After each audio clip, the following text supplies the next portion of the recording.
Dr. Bluestein, you also have mentioned that you are involved in continuing medical education for providers. And I know that you did the CME activity, that you've also worked with EDS Awareness, EDS Wisconsin. You're on the medical board for EDS Wellness. We've also worked with Hypermobility Syndromes Association. So can you tell me a little bit more about that approach and working together with other organizations in a collective goal of helping also provide educational opportunities for providers? Right. So my big goal is really to increase. That's all right. That's real. I like that. That's the best part of the video. So that was my dog. All right. So go ahead. I'm obviously in my home office, and that was the dog walking by. So that's, right. Okay. That's what happens when I have like 13-year-olds come in the door, and they're like, I keep that all in there. It keeps us real. Right, absolutely. So my number one goal really is to, improve the quality of life of people who are experiencing persistent pain. And there's multiple ways to do that. One is through the direct pain. Another way is educating physicians. And I'm really excited to be on the faculty of the Medical College of Wisconsin, Central Wisconsin, where I have the opportunity to educate future physicians. And I love that. It's fabulous working with these young medical students. I enjoy that greatly. I also enjoy getting to work with people through EDS Wisconsin, which is a relatively new nonprofit organization. And Tammy Kosbob has done an incredible job with supporting patients in the state of Wisconsin with educational information, support groups, and things like that. I also really enjoy being the volunteer medical consultant for EDS Awareness. And with EDS Awareness, also goes by Chronic Pain Partners.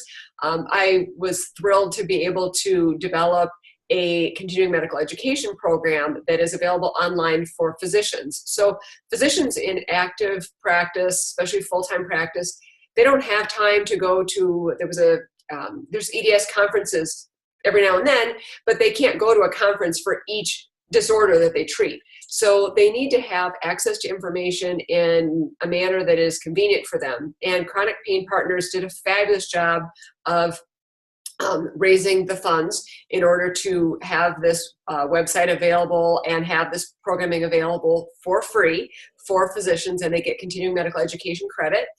And I developed this program with Chronic Pain Partners. So this is a program that's ongoing and available right now.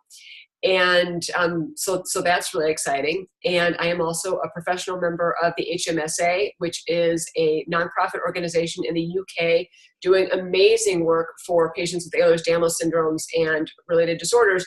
And EDS is something that is, a lot of us kind of take it for granted that it's something that a lot of people have known about for a while. But really, if you look back, it's only really in the late 80s and in the 90s that really awareness has become much more prevalent.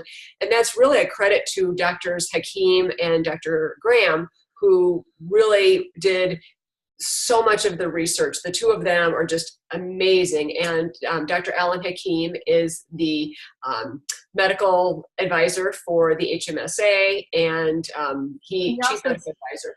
Yeah, and he came and he spoke at the Physicians Learning Conference at EDS Wellness, which is, it's been wonderful to collaborate and work with them, because I think so much of what we've been learning in general, as much as awareness has been happening with EDS in Ehlers-Danlos syndromes, we've also realized that there's almost like a Pandora's box of links and possibilities and things we really don't quite understand yet. And I like the focus of this collective hypermobility related disorders, because there's a lot of us that we might fall under a certain category, but we really don't exactly know what we have yet.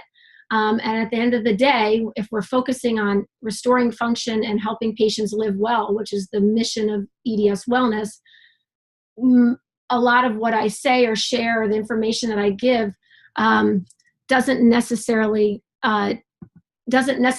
change a little bit based upon if the person has Ehlers-Danlos syndrome or a type of it versus, HSD, hypermobility spectrum disorder, or, sometimes even some of this stuff is applicable to other hypermobility related disorders. So that's always been my goal, but I think educating providers on the broader spectrum too, and how to help them differentiate and understand the comorbid conditions that go along with it. So right, absolutely. And that is the critical thing, is to treat symptoms, and the labels are not as important as the symptoms. I know a lot of people were really upset when the new classification came out, understandably so. This was a whole big, pretty drastic change in the way they defined, especially hypermobility EDS, hypermobile EDS, I should say.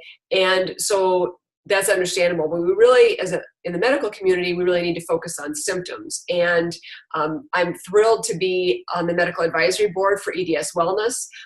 You do such a fantastic job with EDS Wellness and focusing on being well and focusing on the positive and the good. And I think a lot of people feel like, once they start having these kinds of problems that you can get with Ehlers-Danlos syndromes or hypermobility spectrum disorder, people can start to go down this, spiral, and really, EDS spiral, as I call it. The what? EDS spiral? EDS spiral. Maybe it should be called the hypermobility spiral. Right. Spiral, yeah.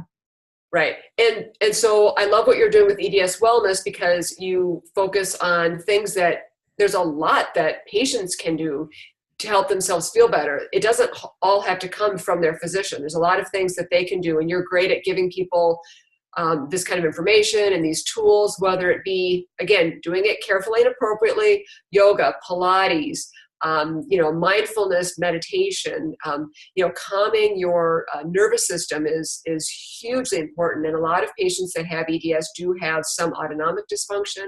And so, we have more control over our autonomic nervous system than we realize. Yeah, for sure.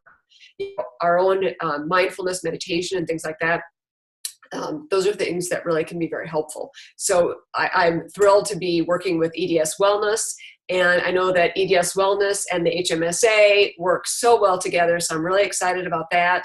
And I think it's really important for all of these different organizations that are trying to help patients to work together, because we all have the same goal, which is to help people function as well as they possibly can. And increase education and provide resources. Right. Not everybody can do everything. So it's working together collaboratively is so important. And that's always been a huge mission and goal of mine. So I appreciate that you've been willing and embraced it with not only EDS awareness, but EDS Wellness and HMSA and EDS Wisconsin and everybody else, and really just being a good, strong force to really bring people together and being willing to work with all of us and helping us each, work on our different projects and also collectively help educate the medical field. So thank you very much. And I look forward to speaking with you again soon. Sounds great. Thank you, Kendra. All right. Good luck.